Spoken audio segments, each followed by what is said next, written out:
Welcome inside Appalachia. I'm Mason Adams. This week, when an award-winning Asheville chef decided to launch a restaurant, she returned to a rich community tradition.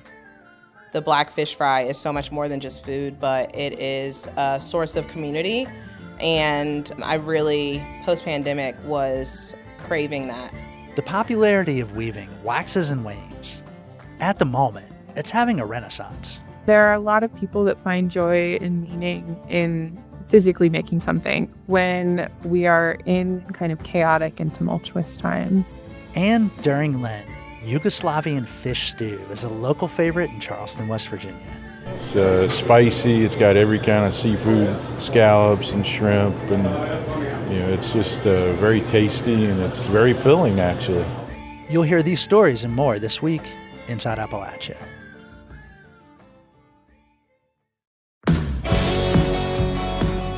Welcome inside Appalachia. I'm Mason Adams. Tucked away at the edge of downtown Asheville is one of the city's culinary gems. It's called Good Hot Fish. The small restaurant started as a pop-up. Now it's got a permanent spot next to Burial Beer Company. Drop in and you'll find the taste and vibes of an old-fashioned fish fry, with plates like the trout bologna sandwich and sides like stewed greens, baked mac and cheese, and hush puppies. Good Hot Fish is run by Ashley Shanti. In 2020, Shanti was a semifinalist for the James Beard Rising Star Chef of the Year Award. Last year, she won a James Beard Foundation Media Award for her cookbook, Our South, Black Food Through My Lens. Recently, I stopped in at Good Hot Fish for a catfish sandwich with a side of hot slaw and a conversation. When I hear Appalachian, I tend to think about poetry. Frank X. Walker and Nikki Giovanni and that poetry movement. Some people have described your food as Appalachian. What does that mean to you, and how would you describe your food? I did not hear the term Appalachian until it was used to describe my food, actually.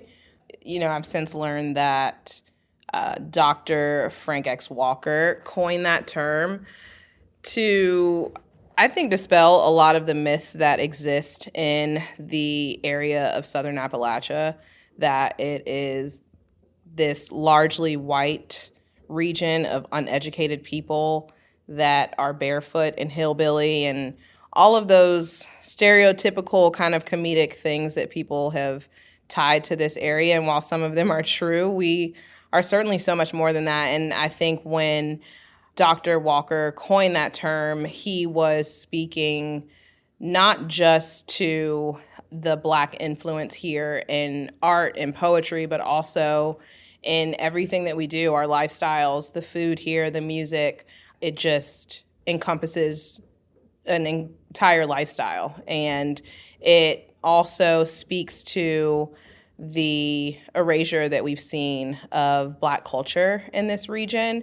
And that is why I believe that term is so important.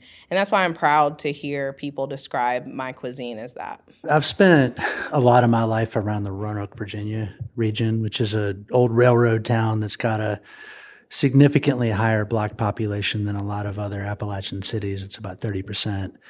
And when I went to Good Hot Fish the first time, it kind of reminded me of the fish fries that I've tasted in Black communities. Whether it's National Night Out was where I was kind of introduced, and now when I see fish fries advertised, I try to swing by, and it feels like you've captured the epitome of that in a restaurant. How did you learn to cook this amazing food? Well, actually, I was not born and raised in this region. I have maternal ties to this area, so I did grow up visiting areas like Hillsville, Virginia, and just the southwestern parts of Virginia. Certainly had an impact on me growing up, and just really diving into the foodways and realizing how different they were than other parts of the South. But I grew up in coastal Virginia, in Virginia Beach, which I think certainly informs my love for seafood now, and also just kind of beckoned to a lot of that nostalgia that I was experiencing and experienced when I went home. And the first thing I wanted to do was eat at a good old school fish fry. And that was something that I realized didn't exist around me living in Asheville. And it was something that I really wanted. And I felt like the community of Asheville really needed that as well, because the black fish fry is so much more than just food, but it is a source of community. And I really, post-pandemic, was craving that. And so I'm really thankful that there was such an amazing response from the community when I started doing these pop-ups. Can you talk a little bit about how you accumulated this skill? I mean, I'm interested in family members that maybe planted the seeds and kind of some of the major figures that influenced you along the way. The food experiences that I've had as it relates to this concept in particular, my only real jobs have actually been in kitchens, and starting back when I was a teenager at 17 years old, working at seafood shacks along the coast because I wanted to hang out with my friends on the beach as much as possible during the summers, and that seemed to be the best way to do it while also fulfilling my parents' desire of me having a job.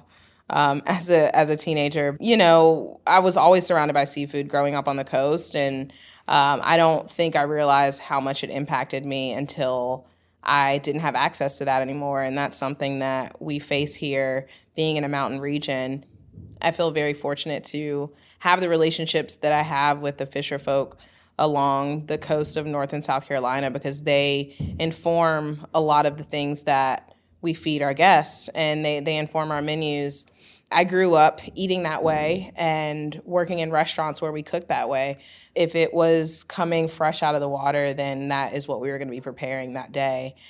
Post that time as a teen, working in a lot of those gritty, old school family-owned restaurants, I kind of got bit with the bug where I realized that I did want to make a living out of working in kitchens. I didn't really see that as an example, but that is where my heartbeat was. And so I started working in professional kitchens and realized that it wasn't just my grandmother that was cooking seasonally and going to farmers markets and growing herbs and foraging and doing all those things, and learning that I could tie a lot of the food ways of my upbringing to professional kitchen spaces.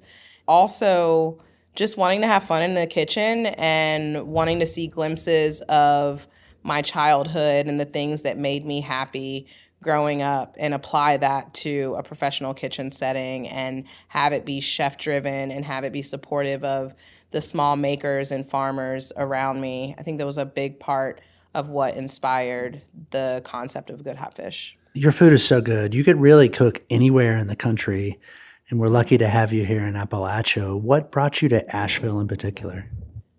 So I spent a great deal of time searching and doing the whole find myself thing that I think a lot of creatives do in their professions.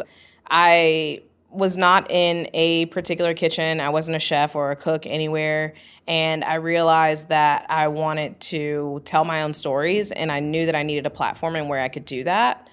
Because I had no idea how I was going to do that, I spent about 7 months staging. I was between jobs, and I staged all throughout the South. I even went to the MAD Symposium in Copenhagen and just did quite a bit of traveling and received many job offers. I mean, worked at Michelin star restaurants, worked under James Beard chefs, and saw a lot of really cool things and got a lot of amazing job offers, but none of them really spoke to me.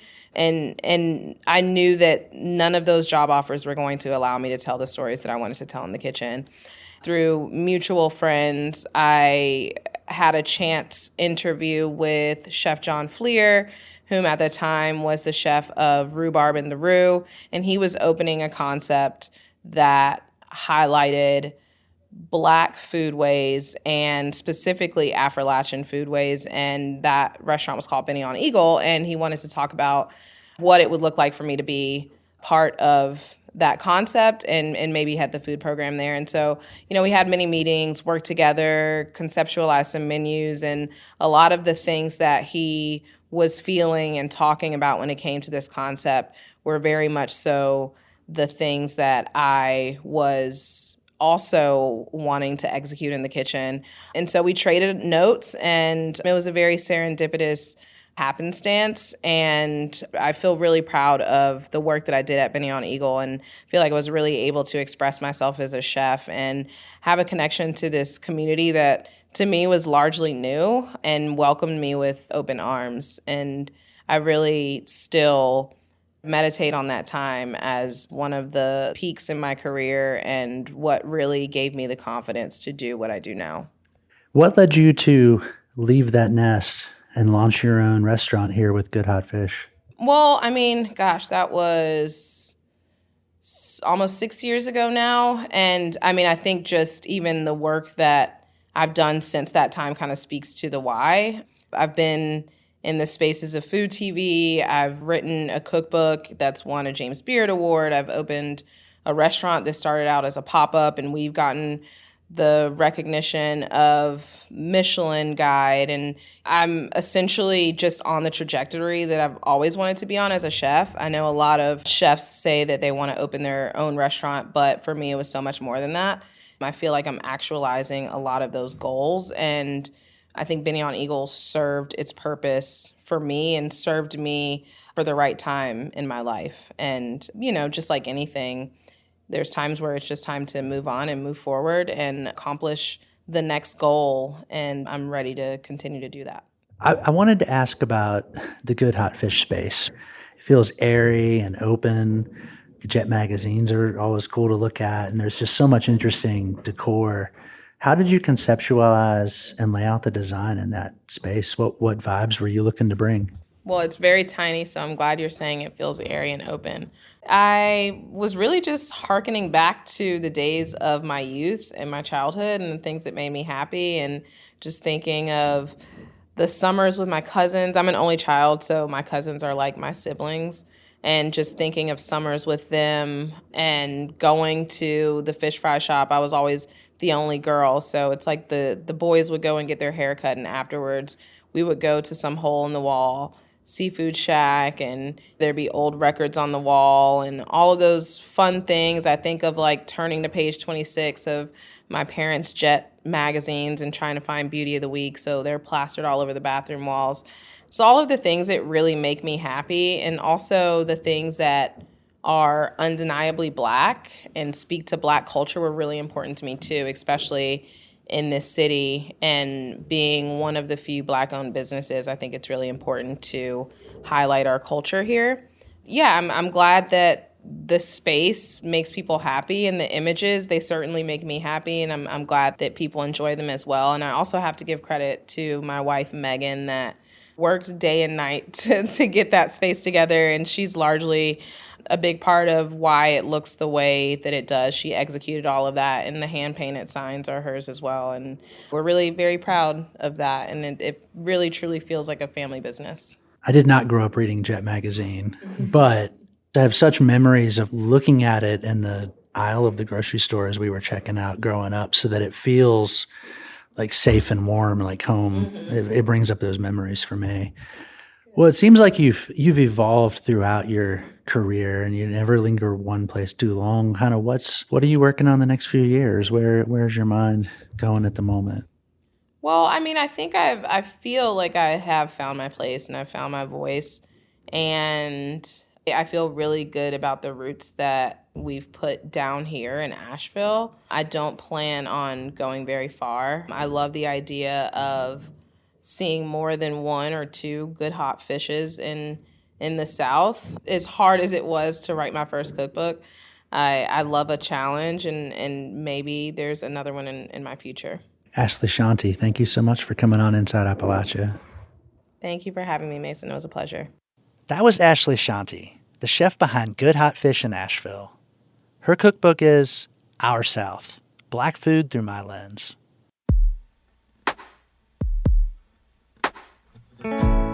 Coming up, traditional weaving is finding new fans in the 21st century.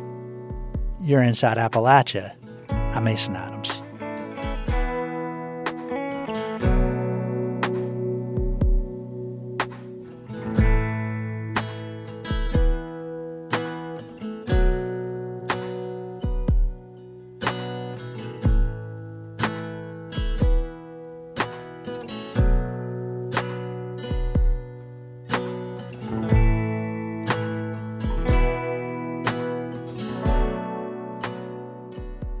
Support for Inside Appalachia is provided by the Charleston, West Virginia Convention and Visitors Bureau, Charleston WV, where scenic trails and on-the-water adventure meet cultural experiences in the capital city of West Virginia. Your adventure begins here at charlestonwv.com.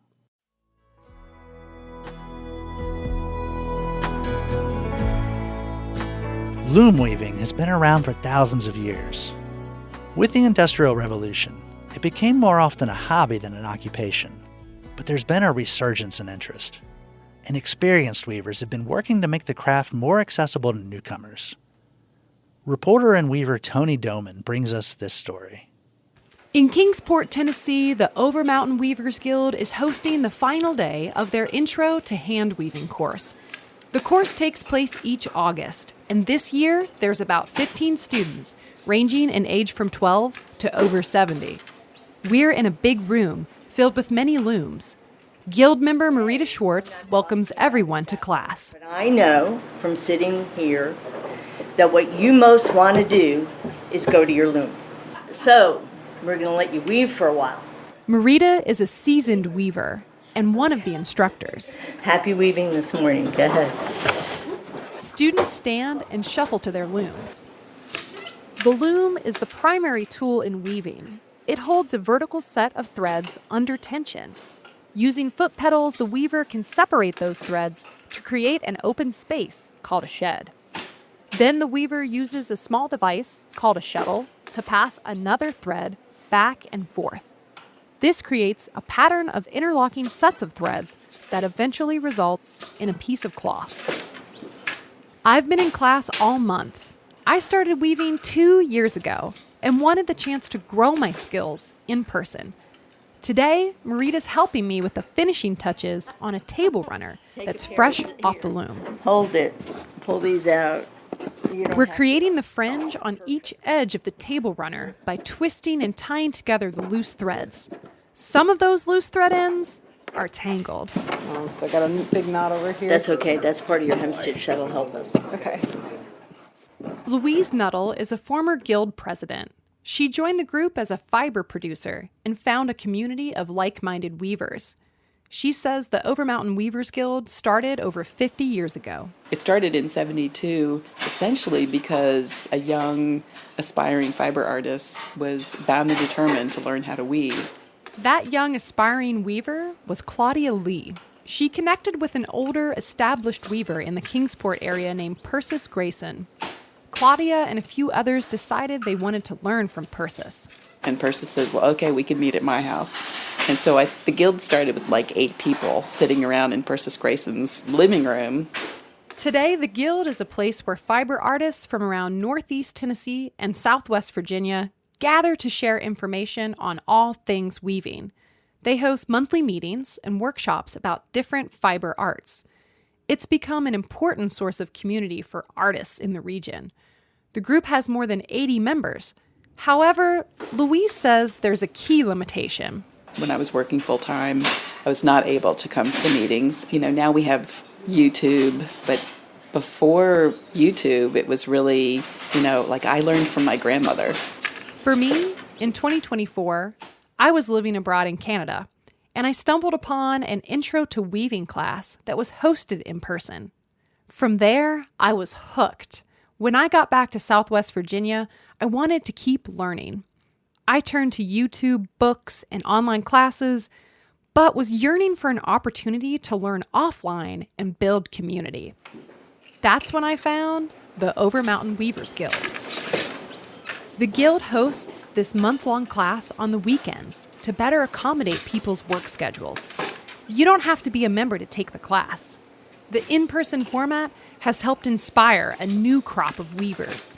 When I started weaving, I expected to like it, but I've enjoyed it so much more, and every new thing I do, I just get so excited about.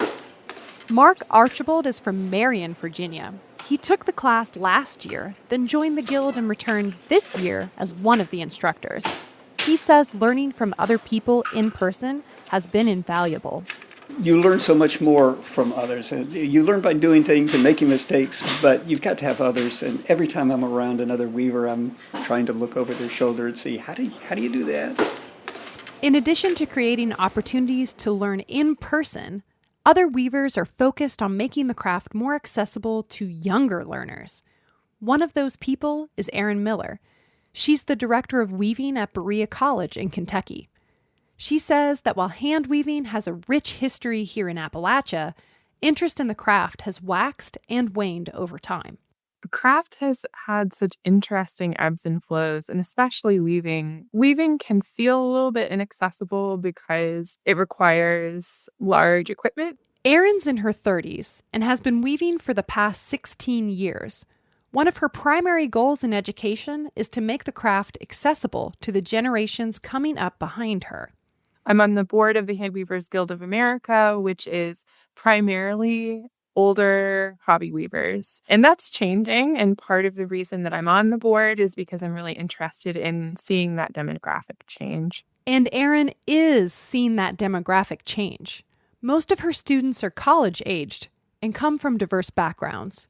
While Erin's passionate about teaching the obvious skills related to weaving, like color theory and dressing a loom, she says there's something else students get from her classes. What they're actually getting is what I like to call hard skills, not soft skills anymore. So things like creative problem solving, communication, effective leadership, and that's the real product. And the secondary product is a handwoven object. Erin believes we're in a period of revived interest in weaving here in Appalachia. She says it has to do with what's going on at a societal level. It feels like a really kind of chaotic and tumultuous time. And we as human beings are trying as much as possible to find joy in our lives.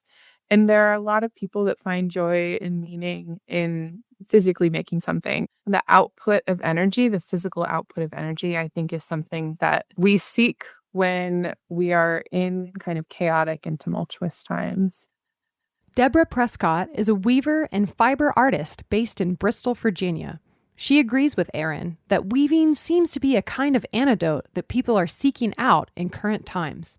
It is interesting how when people are drawn to pick it up, they sense that, the connection to the past. And that gives a feeling of rootedness, which is something that we have so lost in our current way of life. Deborah's also a spinner and often makes her own thread for weaving projects. Inside her living room, she sits down at one of her 3 spinning wheels. You operate this wheel by treadling. If you've ever seen an old treadle sewing machine, it's kind of the same idea. You treadle. The spinning wheel is made out of wood. This one has a big wheel about the size of a car tire in the center. On the floor are 2 foot pedals, which operate a lever. To treadle, Deborah uses her feet to press the pedals, which spin the wheel. And the wheel goes round. Deborah takes a piece of fluffy sheep's wool that's been cleaned and combed. This processed wool is called roving. Deborah dyed the roving with goldenrod, a native plant. As she treadles and the wheel spins, the light green roving twists into a fine thread.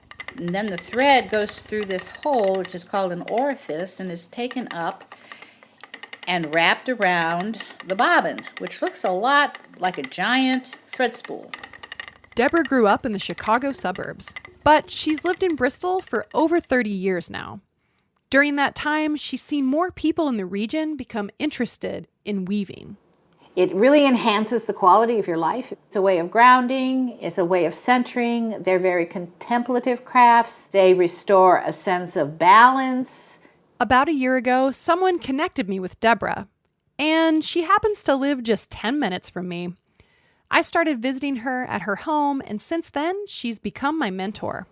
Deborah, what do you enjoy most about becoming my mentor in this craft journey? To be able to share these things with you, to have somebody who is so on the same wavelength and enthusiastic and appreciative has been so validating and so encouraging. It has just really shown me how much each generation needs the other. That's the thing that you find is the older generation feels so lost when they realize that all of this knowledge that they have accumulated is now thought to be irrelevant. So to find someone who appreciates what you know, what you've learned, what you value, and wants to carry that forward. That is a treasure. Well, I'm so excited for the future and working with you. Yeah, it feels like a good place to end it, doesn't it? I think so. That story was reported by Tony Doman for the Rural Remix, a podcast from the Center for Rural Strategies.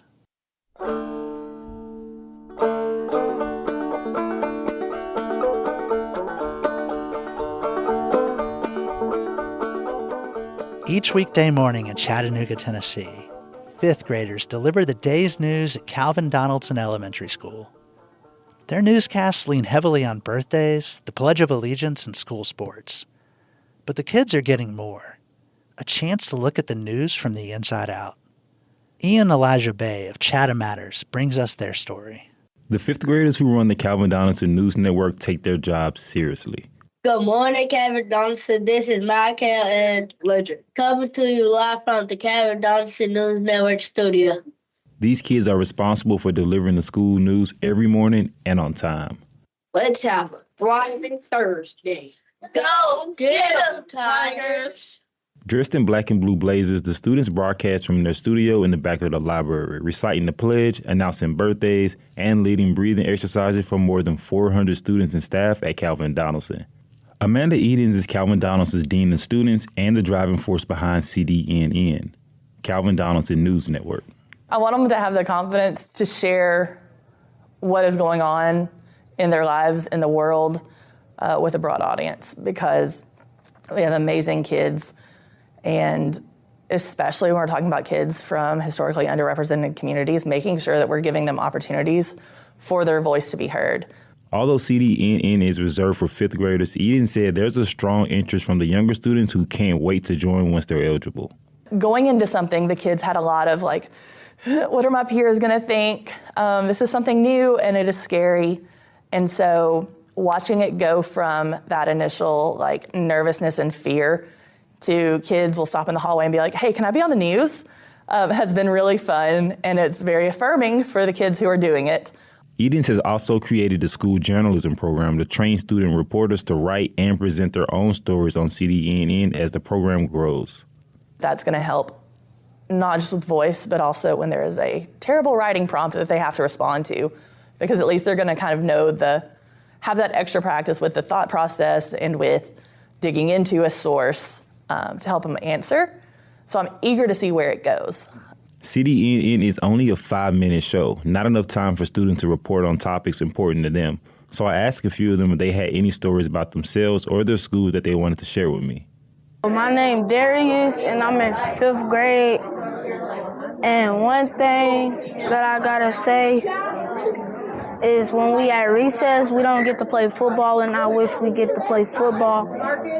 But we do have basketball around, so we get to play basketball, but I mainly play kickball. Michael has been going to Calvin Donaldson since 2nd grade, and he wanted to speak about how fun his experience has been so far.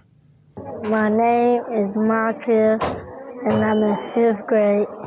This school got good teachers and good students. Jordan is only in 4th grade, but she's already claiming her spot on CDNN for next school year. She's as social as they come, but there's something her friends still don't know about her. My name is Jordan. I'm in 4th grade, and I love baseball. Like, I really want to go see like a baseball game, but the Savannah Bananas versus the Lookouts. I just love baseball. Baseball is amazing. After spending time with the Calvin Donaldson News crew, it's hard not to be impressed by how committed these kids are, not just as broadcasters, but as storytellers, learning that their voice matters. From Chatham Matters, I'm Ian Elijah Bay for WUTC. Special thanks to Mary Helen Montgomery at Chatham Matters and Ray Bassett, host and producer of WUTC's Scenic Routes, for providing us with that story. 3 years after the Norfolk Southern train derailment in East Palestine, Ohio, a lot of residents who were part of a successful lawsuit against the company still haven't been paid. The Allegheny Front's Kara Holsopple has more. In April 2024, Norfolk Southern settled a class action lawsuit for $600 million. While some who were part of the suit have received checks, which could range from a few $100s to tens of thousands, many who have submitted claims have not. Katja Schwenk wrote about it in The Lever, an investigative news outlet. I asked her how these types of settlements typically work. The lawyers who negotiate it typically get a check, get their payment finalized at the same time that the deal is finalized. In this case, the lawyers in East Palestine got a total of $180 million.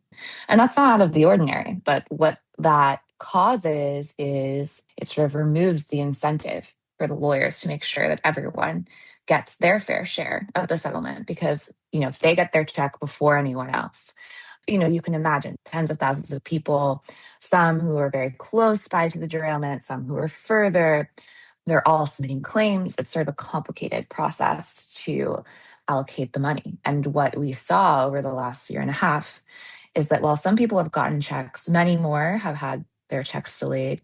People are getting less money than they were promised. And I think in general, this is something I found talking to people. People feel that they are not getting, just, fair restitution for what happened. And they felt that in some cases, people felt that they were misled. They didn't understand that signing up for certain parts of the settlement meant they were signing away their right to sue Norfolk Southern down the line.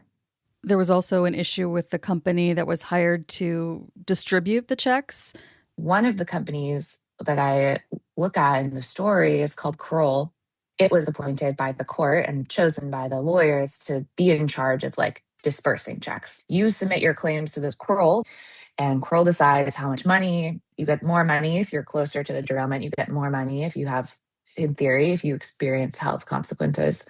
And it's this private company that, as I found, was bought out by private equity, a big global investment firm a couple years back. And since that acquisition has had a lot of trouble and been accused of misconduct and misallocating money in not just East Palestine, but in other places as well. And in East Palestine, this company allegedly misallocated more than $17 million. They made overpayments. They were wrongly denying claims. They really bungled the process, and this caused quite a lot of delays. A new company had to come in to redo all of their work. It cost millions of dollars from the settlement. So you can see the role of these private actors in creating some of the problems we're seeing with the settlement in East Palestine. How has Norfolk Southern fared in this settlement deal? In a way, you could look at this as Norfolk Southern is really the biggest winner here. Norfolk Southern had a liability policy, insurance policy that covered up to over $1 billion in liability from a disaster like this. So their insurance policy covered the total cost of the settlement and more. They're getting checks from this insurer. Norfolk Southern says it also had other costs. It also spent, millions and millions cleaning up, but they are still making big profits. They're a publicly traded company. They have to make these numbers public. And it's clear that they are not struggling financially as a result of the settlement deal or the derailment. Katja Schwenk is a reporter for The Lever. Her story is headlined, "The Derailment That Never Ended." During bad flooding events, people often find themselves stepping into new roles to become rescue, repair, and recovery workers. That's what happened in Oceana, a West Virginia town of about 1,200 people. The nonprofit One Voice operates a coffee shop and a warehouse and helps with substance abuse recovery. After the floods of February 2025, One Voice staff and volunteers stepped in to assist with the response to flooding. The challenges in trying to help were nothing like what they expected. WVPB's Wendy Welch has more. My name's Caitlin Davis. I'm a PRSS dually certified. It's substance use disorder and mental health. PRSS means Peer Recovery Support Specialist. I work through Mountain Laurel, placed at One Voice. Davis lives in Mullins, 25 miles away. The day before the flood, when the heavy rain started, we actually had to leave early so I could get home because it was already in Matheny coming over the road. I'm a single mom with 2 kids, so I had to get home. She did make one stop. There's a bridge right down here, right past 7-Eleven. A lot of the homeless people used to pitch tents under there as their shelter. I actually spoke to one client of mine. Luckily, he had noticed it rising, so he went ahead and packed his stuff up, but some of them lost whatever they owned. No official flood deaths were reported in Wyoming County. The tent community was destroyed and 3 people never reappeared, but neighbors said they left. As for the rest of Oceana, people that's not from our area or has not been affected by a flood, I don't think they really understand how much damage water itself can do. After it goes down, you got the stagnated water, you got dirt, mud, debris, all in your house, all in your cars, all in your yard, damaged belongings. A lot of people, it took every bit of clothing they had. Sentimental mementos that you can't get back. You can't buy those back. David Birchfield is a pastor with the Wyoming Charge of Methodist Churches. He networks One Voice and municipal services like 911 with a national group called VOAD. That stands for Voluntary Organizations Active in Disaster. He recalled the scene in Oceana. Down below One Voice, it looked like a lake. In the Delilah Church, water was shooting up from the toilets, hitting the ceiling. Tables were floating, stoves, the refrigerator floating. When the debris comes, it stops up the storm drains. Birchfield coordinated VOAD teams going door to door to help homeowners sign up for house repairs. Birchfield reckons at least 800 households in Wyoming County experienced significant damage. Yet only about 100 registered for help. Too few for the area to be declared a disaster. But the reason I feel that Oceana wasn't recognized how bad it was people were reluctant to report. Some people are old-fashioned and they're reluctant to ask for help. Birchfield says the worst problem was the QR codes most relief agencies use. When volunteers found people unfamiliar with QR codes, they offered to scan codes on their own phones for the flood victims. And it wasn't an hour that there was a post on Facebook, do not do this. This is fraudulent scheme. Do not talk to these people. Do not do the QR code. Refusal to report became surreal, Birchfield says. Take the woman rescued from her home by boat, along with her son and dogs. A few days after they were able to return home, Birchfield knocked on the woman's door to help her claim damages. He asked, "Did you have water in your home?" "I did not." "Ma'am, I don't have an ulterior motive here. It will cost you nothing. Did you get water in your house?" "No." 1 year after the floods, about 75% of damaged homes have been repaired, Birchfield says, and the work continues. There's 2 in particular that are top of my list that have to be re-insulated and heat systems put back, and they do not qualify for assistance. It's like I could get help for this person, but I couldn't get help for a different person. From Oceana, in Wyoming County, I'm Wendy Welch.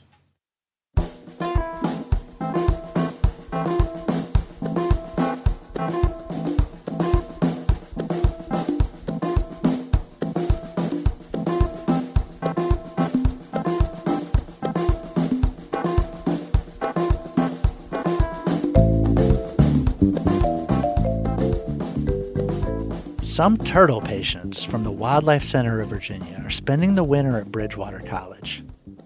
They're not just living there. They're also giving students hands-on experience with rehabilitation. WMRA's Randy B. Hagee reports. Inside the McKinney Center for Science and Mathematics at Bridgewater College on a recent Friday morning, 6 woodland box turtles slowly scraped around plastic tubs with shallow baths of water. Currently we have them set up for their soak, so they get about 3 hours of time to just kind of sit in water. They get this little mat, so that way they have like a surface to grip on. Chase Carter is a sophomore studying environmental science with a minor in wildlife biology. She's taking a practicum course on wildlife rehabilitation this semester, part of the college's partnership with the Wildlife Center of Virginia. Center co-founder Ed Clark and Senior Vice President Amanda Nicholson are both Bridgewater alumni, and the 2 institutions have collaborated on research for years. The college was recently permitted with the Virginia Department of Wildlife Resources as a satellite rehabilitation facility for the Wildlife Center. Carter puts on nitrile gloves and picks up one of the turtles. It's a bit bigger than one hand, with a yellow and brown dappled shell and red eyes. It speaks to us quietly. She walks me through the body condition checks they conduct to monitor the turtle's health. We try to get the head out, and luckily this guy likes to stick his head out. But we kind of grab back here. We want to put our fingers back here because, as you can see, they like to tuck in. They're very strong. You want to pull their head out. When we do that, we will feel the top of their head just to feel that bump, and we do it very gently as well.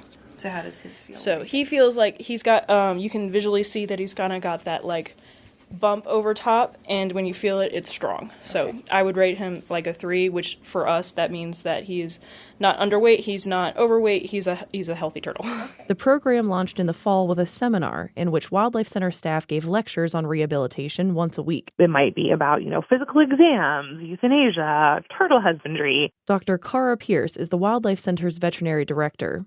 She said some of the Bridgewater turtles came to the center as confiscated illegal pets, others with injuries. One of them actually had an oral abscess, so basically an ear infection that was treated at the Wildlife Center. That's now healed, but it's winter, so the turtle can't go back. When spring comes, he'll be released back to the wild. He can't go directly from treatment into the winter weather because box turtles in the wild are currently in a state of dormancy called brumation. They kind of just hunker down in one spot and ride out the winter. Usually it's going to be under some loose soil, leaf litter, mud, a place where temperatures stay more stable, right? They just want to kind of maintain a stable temperature. They might dig down a little bit to where the ground isn't going to freeze quite as much. Having these medically stable turtles spend the winter at Bridgewater frees up space at the Wildlife Center for patients in need. As for the college students, wildlife rehabilitation has really become much more specialized, and there are really few formal academic pathways for people to receive training in this or to receive training in working with wildlife in general. So this partnership is really going to help fill that gap between classroom learning and then real-world hands-on wildlife care.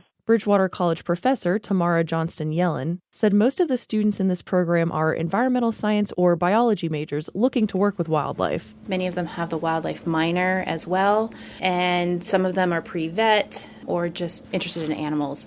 And the main point of this program is to get them hands-on experience that they may not otherwise get.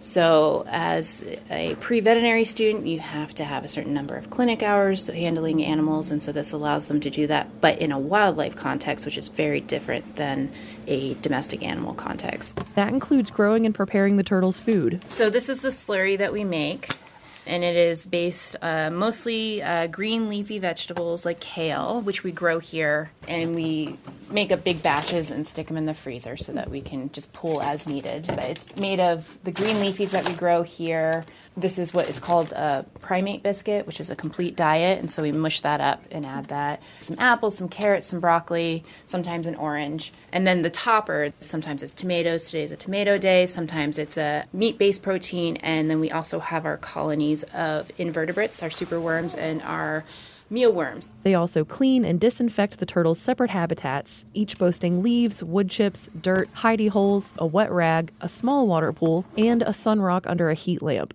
Emma Poltz, a senior biology major, is interning at the Wildlife Center in addition to taking this course. When I first took the class, I didn't really know what I was doing and what I wanted to do after college, but since then I've become really interested in rehabilitating wildlife or becoming a wildlife vet tech. The goal is for the Bridgewater program to expand to other species in the future, permits depending. The next group of patients may be aquatic turtles.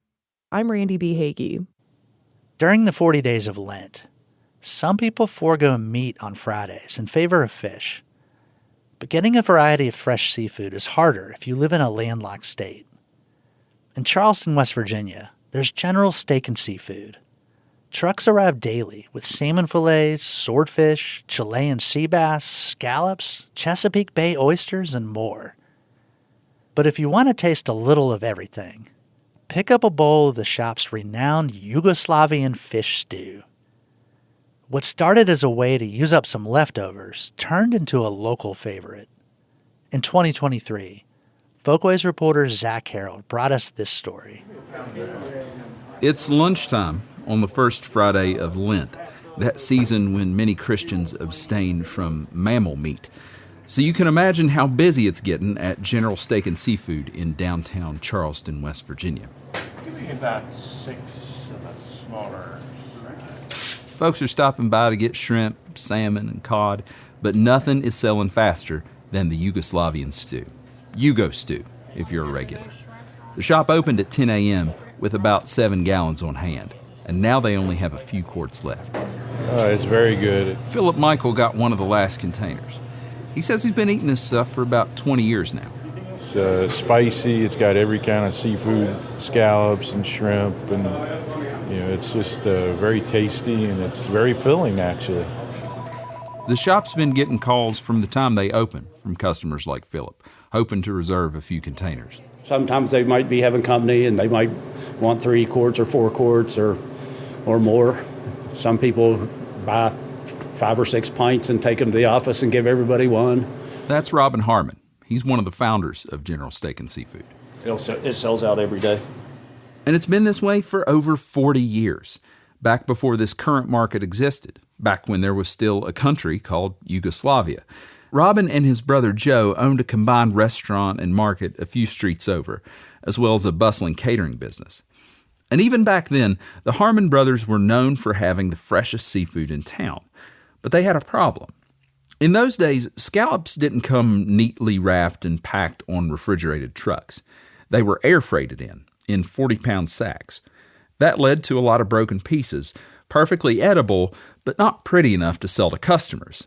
The operation was also peeling 100 pounds of shrimp a day between all of the businesses, and inevitably, some of them looked a little worse for wear. And then everybody wants 6 and 8 ounce center cut pieces of fish, so we have all kinds of end pieces and trimmings. So they had all this perfectly good stuff, too delicious and expensive to throw away. They just didn't have anything to do with it. Then one day they found the solution in a copy of the newly launched Cook's Illustrated magazine. It was a recipe for Dalmatian stew, a recipe from the coastal region of Croatia, then part of Yugoslavia, where a lot of the local diet comes from the ocean. So it was actually a catch-all stew to use a lot of local marine life there, but I modified it for restaurant use because I wanted everything to be bite-sized and nothing in the shell, so that you didn't have to take things out of the shell or peel shrimp and all that kind of stuff. So Robin made some other changes too. He added some extra spices and a lot of hot sauce. But perhaps most important, he changed the name. But when you spelled it out, it looked like Dalmatian, so I didn't want the dog thing with it. But Dalmatian stew, by any other name, tastes just as delicious. Though the fish is always fresh, Robin usually makes the soup base a day or two ahead. He starts by speed chopping 5 onions and throwing them into a pot that's coated with warm, shimmering olive oil. Yeah, it looks like I've done it before, doesn't it?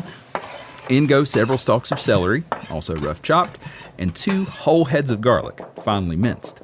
Then come the spices. That's about, volume-wise, about 8 ounces of dry parsley.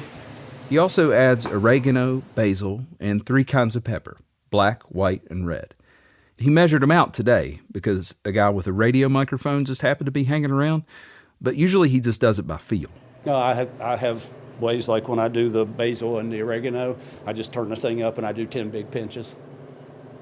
Now he adds some chicken stock and lets the mixture bubble away for a little bit, allowing the flavors to condense. After that, it's several gigantic cans of diced tomatoes and tomato sauce, granulated garlic, sugar, and 3 kinds of hot sauce. 3 kinds of pepper, 3 kinds of hot sauce.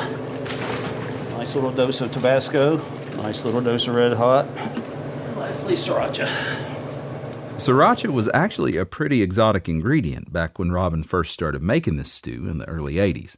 His shop was probably the first place in Charleston to sell it. Yeah, we bought it out of Cleveland. Before you could find it in a grocery store or anything, we sold it over there on Broad Street. And with that, we're done. That is now this. Robin now has the base for tomorrow's Yugo stew.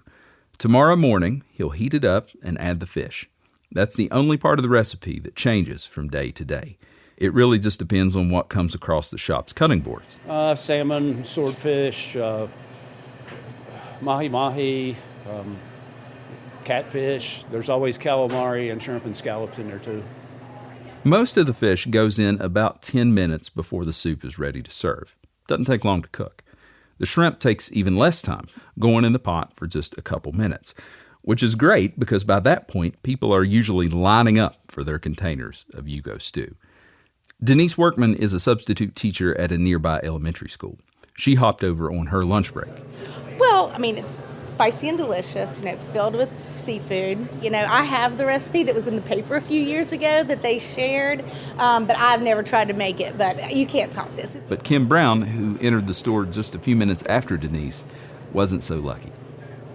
Yes, ma'am. All sold out. Oh, darn it. I knew I was probably too late.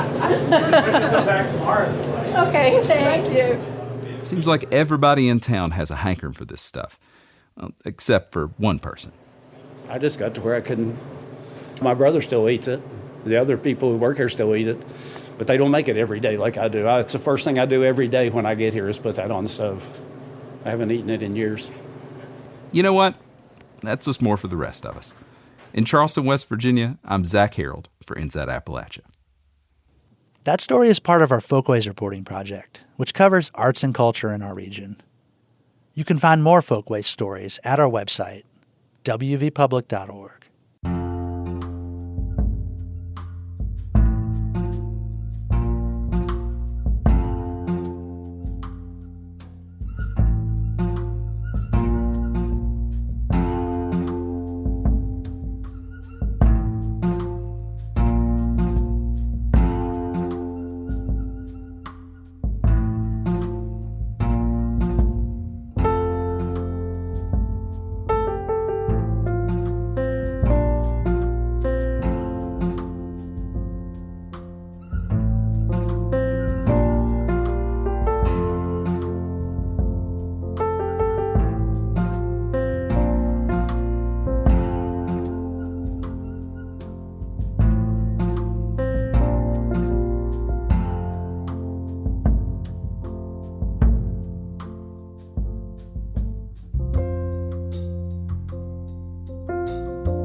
Till next time, thanks for joining us as we journey throughout Appalachia. Our theme music is by Matt Jackford. Other music this week was provided by Hello June, Tim Bing, John Ingram, and Blue Dot Sessions. Bill Lynch is our producer. Abby Neff is our associate producer. Our executive producer is Eric Douglas. Kelly Libby is our editor. Our audio mixer is Patrick Stevens. We had help this week from Folkways editor Chris Julin. You can find us on Instagram @InAppalachia. You can also send us an email to insideappalachia@wvpublic.org. Visit wvpublic.org/InsideAppalachia to subscribe to our newsletter and stream all of our stories. Or look for Inside Appalachia on your favorite podcast app. Inside Appalachia is a production of West Virginia Public Broadcasting.